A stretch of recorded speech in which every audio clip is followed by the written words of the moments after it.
Assalamualaikum warahmatullahi wabarakatuh. Perkenalkan nama saya Nabila Fitriani Kusumeka Putri. Saya mahasiswa dari Stikes Barisari Bekasi, jurusan S1 Keperawatan tingkat 4. Di sini saya akan menjelaskan tentang paragraf dalam penulisan ilmiah.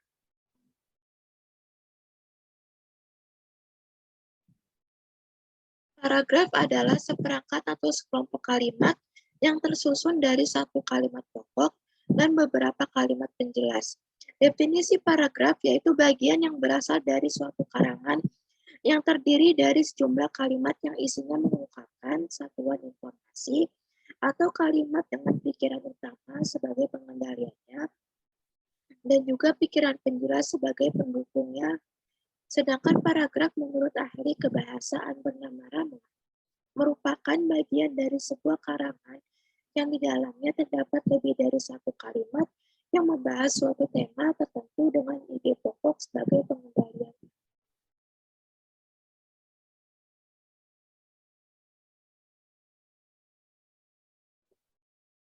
Sebuah karya tulis ilmiah yang baik adalah karya tulis yang mudah dimengerti oleh pembaca. Penulisan yang baik tidak lepas dari penulisan dan pengembangan paragraf. Tulisan yang baik dibangun dari kesatuan dan keutuhan paragraf yang baik pula. Paragraf yaitu susunan beberapa kalimat yang mengandung satu ide pokok dan didukung oleh beberapa kalimat penjelas. Yang berkaitan isinya, paragraf ditulis menjorok ke dalam sebanyak satu kali tab atau 8 kali tentukan. Secara visual, paragraf atau alinea ditandai oleh dua hal, yakni yang pertama, baris pertama ditulis atau diketik menjorok ke dalam sebanyak 5 ketukan dari margin kiri. Dan yang kedua, selalu diawali baris baru. Variasi penulisan dapat saja dilakukan, namun cara ilmiah yang universal dan direkomendasikan untuk karya-karya ilmiah. Paragraf merupakan bagian karangan tulis yang membentuk satu kesatuan pikiran atau ide atau gagasan. Adapun kesatuan pikiran atau ide atau gagasan yang dilisankan disebut paratona. Jadi, paratona dan paragraf sesungguhnya merujuk pada hal yang sama, yakni kesatuan pengungkapan pikiran atau ide atau gagasan. Kealpaan pemahaman paragraf dan paratona menyebabkan penulisan atau pelisanan tidak beraturan dan bahkan bisa jadi berantakan. Kaidah penulisan paragraf yang baik dan benar.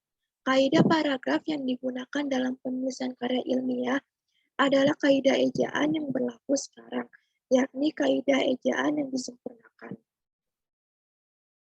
Yang pertama, buatlah paragraf yang mengandung satu ide pokok dengan ide pendukung yang sesuai. Yang kedua, satu paragraf minimal terdiri atas satu kalimat inti dan beberapa kalimat pendukung.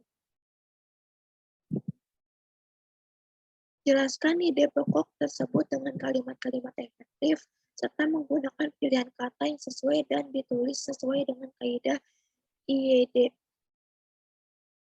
Selanjutnya, jangan tempatkan ide pokok di tengah paragraf, tetapi tempatkan di awal atau bagian akhir paragraf, atau secara simultan di bagian awal dan akhir. Selanjutnya, kembangkanlah ide pokok dalam paragraf dengan menggunakan metode pengembangan paragraf, dan yang terakhir, gunakan kata penghubung untuk menciptakan kohesi dan koherensi di dalam paragraf.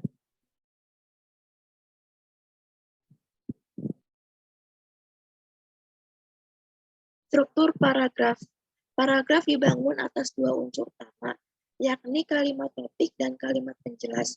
Selain itu, ada juga paragraf yang didukung oleh unsur transisi dan unsur kalimat penegas. Keempat unsur penyusun paragraf tersebut terkadang muncul secara bersamaan, terkadang pula hanya sebagai yang muncul dalam sebuah paragraf. Unsur utama yang tidak dapat ditinggalkan dalam sebuah paragraf adalah kalimat topik dan kalimat penjelas. Bahkan ada paragraf yang hanya terdiri atas kalimat topik semuanya. Kalimat topik adalah kalimat yang berisi topik yang dibicarakan pengarang. Topik yang dibicarakan pengarang itu biasanya diletakkan sebagai kalimat inti atau kalimat utama dalam satu paragraf. Posisi kalimat topik dalam satu paragraf dapat diletakkan yang pertama di bagian awal paragraf sebagai bentuk paragraf deduktif. Yang kedua di bagian akhir paragraf sebagai bentuk paragraf induktif. Dan yang ketiga di bagian awal dan di bagian akhir paragraf sebagai bentuk paragraf campuran deduktif dan induktif. Dan yang terakhir tersebar di seluruh paragraf. Ciri kalimat topik. Yang pertama, mengandung permasalahan yang potensial untuk diperinci dan diuraikan lebih lanjut. Yang kedua, merupakan kalimat lengkap yang dapat berdiri sendiri. Yang ketiga, mempunyai arti yang cukup jelas tanpa harus dihubungkan dengan kalimat lain. Yang keempat, dapat dibentuk tanpa bantuan kata sambung atau frase transisi. Contoh, sejak ayahnya meninggal 2 tahun yang lalu, tanggung jawab Deki semakin berat. Kalimat penjelas dan kalimat penegas. Kalimat penjelas yaitu beberapa kalimat yang menjelaskan atau mengembangkan lebih lanjut kalimat topik. Contoh, semua biaya hidup keluarga berada di beban pundaknya. Dia harus menyelesaikan utang piutang orang tuanya yang telah meninggal itu. Kalimat penegas yakni kalimat penegas yang menegaskan kembali inti paragraf. Contoh, Ricky benar-benar menjadi tumpuan harapan keluarga nelayan kecil itu. Ciri-ciri kalimat penjelas yang pertama, sering merupakan kalimat yang tidak dapat berdiri sendiri dari segi arti. Yang kedua, arti kalimat ini kadang-kadang baru jelas setelah dihubungkan dengan kalimat lain dalam satu paragraf. Yang ketiga, pembentukannya sering memerlukan bantuan kata sambung dan frase transisi. Yang keempat, isinya berupa rincian, keterangan, contoh, dan data tambahan lain yang bersifat mendukung kalimat topik. Transisi. Transisi adalah mata rantai penghubung antar kalimat dalam paragraf atau antar paragraf dalam satu wacana.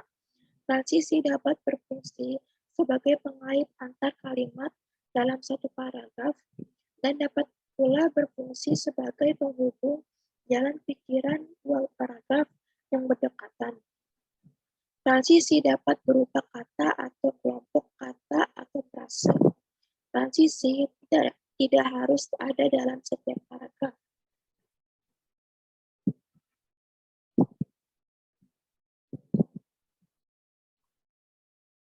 Jenis transisi. Yang pertama, transisi kelanjutan. Dari dan lagi, lalu, serta, lagi pula, bahkan, tambahan lagi, kemudian, dan lalu, seterusnya, dan selanjutnya. Contoh, kemudian dan balik pintu muncul seorang anak kecil yang menangis mencari ibunya. Yang kedua, transisi urutan waktu yang terdiri dari dahulu, kemarin, kini, sekarang, sebelum, sesudah, setelah, sementara itu, sedangkan, sehari kemudian, sebulan yang lalu, setahun kemudian, sahabat yang lalu. Contoh, sementara itu, ibu si anak sedang belanja di pasar untuk keperluan pesta ulang tahun kakaknya. Yang ketiga, transisi kontras yang terdiri dari tetapi, namun, akan tetapi, namun demikian, biarpun, walaupun, bagaimanapun, sebaliknya. Yang keempat, transisi sebab akibat yang terdiri dari karena, sebab, oleh karena itu, oleh sebab itu, sebab demikian, akibatnya. Yang kelima, transisi simpulan yang terdiri dari simpulannya, ringkasnya, garis besarnya, rangkumannya. Yang keenam, transisi ilustrasi yang terdiri dari umpamanya, misalnya, contohnya, teladannya, gambarannya, konkretnya. Contoh, misalnya, kerja bakti setiap hari Minggu keempat di lingkungan perumahan tempat tinggal sebagai wujud menjaga kebersihan lingkungan. Syarat-syarat penyusunan paragraf dalam penulisan ilmiah. Paragraf yang baik adalah paragraf yang antara kalimat utama dan kalimat penjelas memiliki kepaduan makna dan kepaduan bentuk sehingga gagasan yang ada di dalam paragraf tersebut mendukung ide pokok yang disampaikan.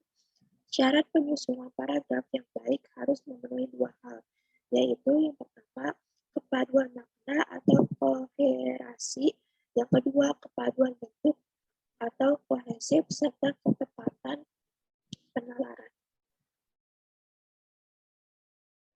Penulisan paragraf dalam karya ilmiah. Penulisan paragraf dalam karya ilmiah yang baik maka perlu memperhatikan syarat-syarat paragraf agar sebuah paragraf menjadi ideal dan efektif bila dibentuk berdasarkan dua syarat pembentukannya. Dua syarat tersebut adalah seperti adanya unsur kesatuan dan unsur koherensi atau kepaduan atau penyatuan. Yang pertama, kesatuan atau kohesi, yang kedua kepaduan atau koherensi, yang ketiga substitusi, yang keempat elipsis atau perpasan, yang kelima paralisme atau kesejajaran struktur, yang keenam ketuntasan atau kelengkapan, yang ketujuh konsistensi sudut pandang, yang kedelapan kerukunan atau kelogisan.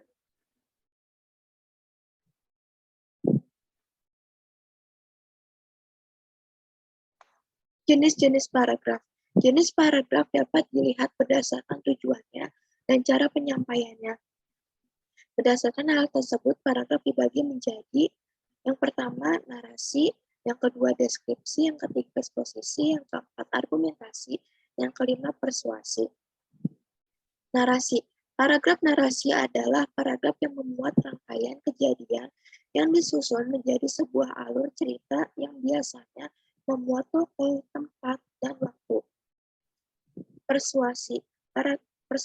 Persuasi adalah paragraf adalah paragraf yang berisi ajakan kepada pembaca untuk mengikuti pendapat dari penulis. Penulis menyajikan fakta-fakta yang mendukung opini dari penulis yang pada akhirnya bertujuan untuk mengajak pembaca mengikutinya.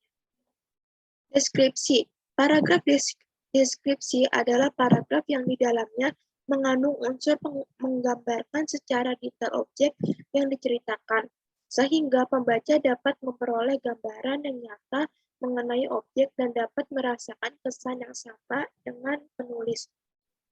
Eksposisi. Paragraf eksposisi adalah paragraf yang berisi paparan atau uraian yang bertujuan untuk menjelaskan informasi yang ingin dijelaskan oleh penulis. Biasanya, paragraf ini digunakan untuk menjelaskan secara detail dari tahapan-tahapan atau langkah-langkah tertentu dari sebuah proses kerja. Argumentasi. Paragraf argumentasi adalah paragraf yang memuat pendapat atau keberpihakan penulis terhadap suatu hal. Argumentasi tidak jarang berisi pendapat dari penulis dalam menanggapi suatu peristiwa. Paragraf ini memberikan pernyataan-pernyataan yang disertai dengan alasan-alasan yang kuat untuk mendukung paparan yang disampaikan penulis. Manfaat penulisan ilmiah. Yang pertama sebagai rujukan dan referensi, yang kedua edukatif, yang ketiga sentral, yang keempat mengekspresikan gagasan utama, yang kelima membantu penulis mengembangkan ide, yang keenam memudahkan pengendalian variabel.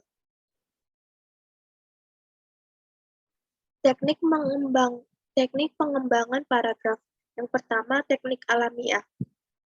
Teknik alamiah biasa disebut dengan pengembangan berdasarkan urutan waktu. Dalam pengembangan paragraf ini, perlu dijelaskan kronologi kejadian secara runtut, sehingga pembaca dengan mudah mengerti isi paragraf. Yang kedua, teknik klimaks anti-klimaks. Teknik klimaks yaitu teknik pengembangan paragraf dengan menyajikan bagian-bagian yang dianggap penting terlebih dahulu, kemudian diikuti bagian yang penting atau informasi pendukung.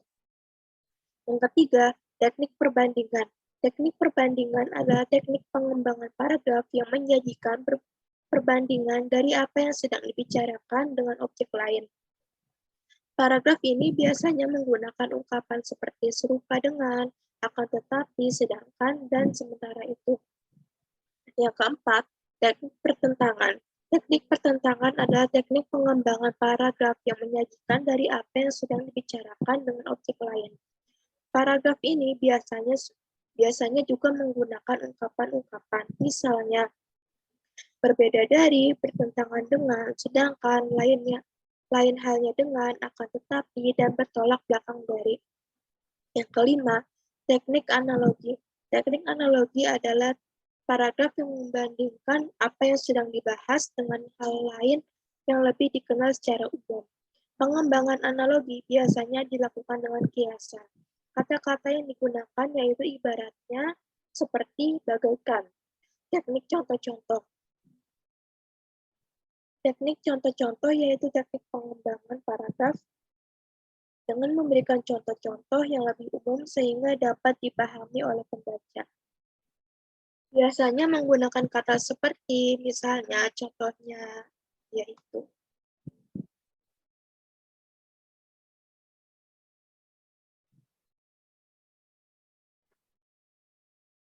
Teknik sebab-akibat.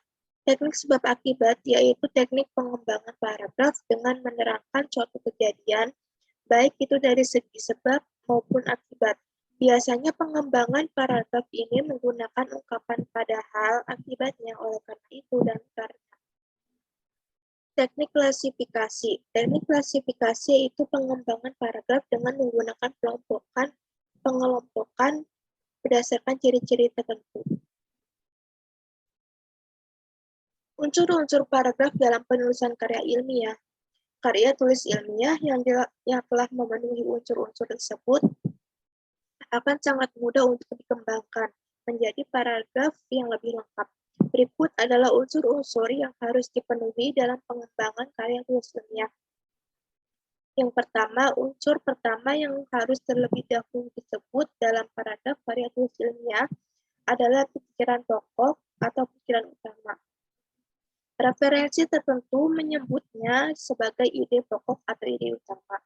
Dari pikiran pokok ini akan terlihat jelas apakah sebuah kalimat penjelas dalam paragraf karya tulis ilmiah harus dipotong dan disingkirkan atau akan tetap dipertahankan dan harus terus dikembangkan. Dari pikiran pokok paragraf karya tulis ini pula akan terlihat apakah sebuah paragraf harus dikembangkan dengan metode dan teknik pengembangan paragraf tertentu. Yang kedua, unsur kedua dari sebuah paragraf karya tulis ilmiah adalah kalimat pokok atau kalimat utama. Banyak orang yang menyamakan antara pikiran pokok atau ide pokok paragraf dan kalimat pokok atau kalimat utama paragraf karya tulis ilmiah. Harus ditegaskan di sini bahwa dua unsur pokok paragraf itu berbeda dengan substansi dan wujudnya. Sebagai ide pokok lazimnya dapat dirumuskan dalam bentuk kata atau frasa.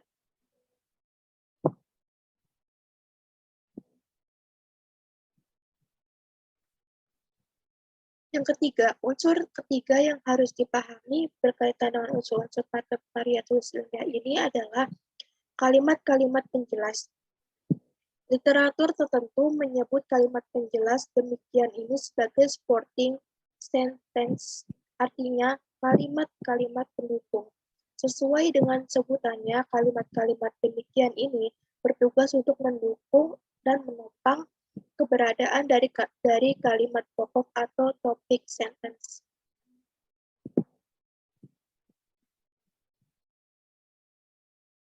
Yang keempat, unsur keempat yang juga cukup penting untuk dijelaskan di sini adalah kalimat penegas. Satu hal yang harus dicatat pada umumnya, kalimat-kalimat penegas itu bukanlah kalimat topik atau kalimat utama yang kedua dari sebuah paragraf karya tulis ilmiah itu. Kalimat penegas itu semata-mata hanya menegaskan kalimat topik atau kalimat utama yang berada di awal paragraf itu, bukan sebagai kalimat topik atau kalimat utama baru. Yang kelima, unsur kelima dari paragraf karya tulis ilmiah adalah unsur-unsur transisi. Adapun yang dimaksud unsur transisi itu adalah kata yang berfungsi sebagai penanda peralihan atau transisi dari kalimat-kalimat dari kalimat yang satu ke dalam kalimat yang lainnya dalam sebuah paragraf. Paragraf karangan dalam penulisan karya ilmiah. Yang pertama, paragraf pembuka. Paragraf ini merupakan pembuka atau pengantar untuk sampai pada pembicaraan yang akan menyusul kemudian di dalam sebuah karangan. Sebagai pengantar, paragraf pembuka harus benar-benar menarik, kadangkala diawali dengan sebuah sitiran dari pendapat tokoh tertentu. Yang pertama, menyampaikan berita hangat, yang kedua, menyampaikan anekdot, yang ketiga, memberikan latar belakang dengan suasana yang pas, yang keempat, memberikan contoh konkret berkenaan dengan pokok pembicaraan, yang kelima, mengawali karangan dengan suatu pernyataan tegas, yang keenam, menyetak pembaca dengan pertanyaan tajam, yang ketujuh, menyetak pembaca dengan perbandingan yang kontras, yang kedelapan, mengungkapkan isu misteri yang belum terungkap, yang kesembilan, mengungkapkan peristiwa luar biasa. Paragraf pengembangan. Paragraf ini mengembangkan ide pokok pembicaraan yang sudah dirancang. Paragraf ini mengungkapkan inti persoalan yang hendak dikemukakan di dalam sebuah karangan. Yang pertama, menguraikan, mendeskripsikan, membandingkan, mengontraskan, menjelaskan, memaparkan, dan menceritakan ide pokok karangan. Yang kedua, menolak konsep tertentu untuk menopang ide pokok karangan. Misalnya alasan, argumentasi, contoh, dan rincian dukungan. Yang ketiga, mendukung konsep tertentu untuk menopang ide pokok karangan, misalnya alasan, argumentasi, contoh, rincian, dan dukungan. Paragraf penutup. Paragraf penutup ini merupakan kesimpulan pembicaraan yang telah dipaparkan pada bagian sebelumnya. Paragraf penutup mungkin hanya merupakan sebuah rangkuman atau mungkin jika sebuah penegasan ulang hal-hal pokok yang dipaparkan pada paragraf-paragraf sebelumnya. Yang pertama, menegaskan kembali di karangan menggunakan kata-kata yang berbeda. Yang kedua, meringkas atau merangkum hal-hal penting yang telah disampaikan dalam karangan. Yang ketiga, memberikan kesimpulan, saran, dan atau proyeksi ke depan. Yang keempat, memberikan pertanyaan relaktif dan atau pertanyaan retoris yang tidak menuntut jawaban sekarang.